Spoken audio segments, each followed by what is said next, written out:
As Ian just said, it's kind of a cap reset, I think is a good way of describing it. It also seems like a good reset for this wide receiver room. So explain to me, how big of a blow is this to this Buffalo offense? Well, it's a blow. I mean, you lose a great player, you're going to go backwards. But this offense changed the day that they fired Ken Dorsey and elevated Joe Brady, right after the loss to Denver last year, which dropped the Bills to 5-5. They changed the offense. It became a run-first offense. James Cook and Josh Allen took off running the football. They threw it less. They turned the ball over less, and they won more. And I felt like they upgraded the guards last year with the rookie and the free agent pickups they had, and they went to a two tight end offense once Dalton Kincaid and Dawson Knox were both healthy, and that really led to a lot of big wins, like the runaway win that they had against the Dallas Cowboys that you're seeing, against the Patriots at the end of the season, and got them to another division win. So I feel like this is a team that's in transition from the style of football that they want to play with. Okay, this is still a Baldinger football team that hasn't picked a wide receiver in the first round since 2014, right? I mean, it's been a minute here at this point. At 28, is wide receiver, does that make the most sense?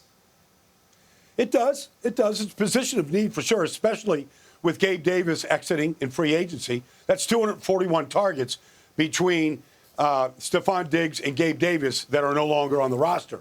So, look, I mean, this is a very rich wide receiver draft. I don't know at 28 if they stay there. Keon Coleman makes a lot of sense. He's a big target. I think Josh Allen would welcome that. You look at a guy like Xavier Legette from South Carolina, who's big, strong, and fast, and the talent that he has.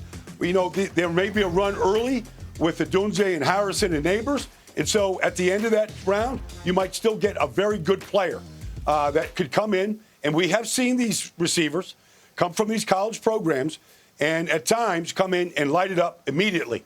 And so if they get the right guy, they might be able to fill part of that void that Stephon Diggs leaves.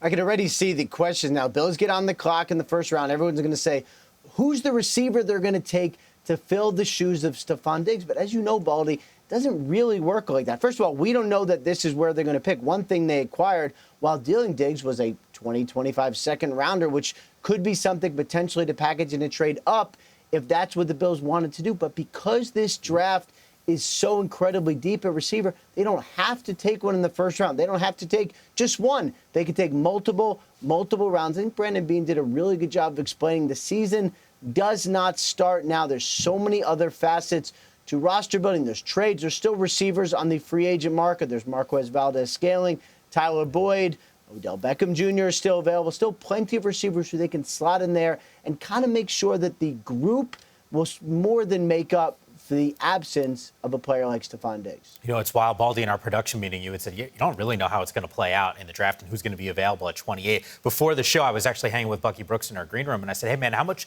do you see a big run of wide receivers in the first round? He's like, honestly, I don't. He thinks it's going to be those top guys initially, but he said you almost have to go tackle because the tackle class is so good. Maybe just wait on some of these wide receivers. Point is, once again, we'll find out in 22 days, but it's going to be a lot of fun as we wait and see and speculate on the potential moves.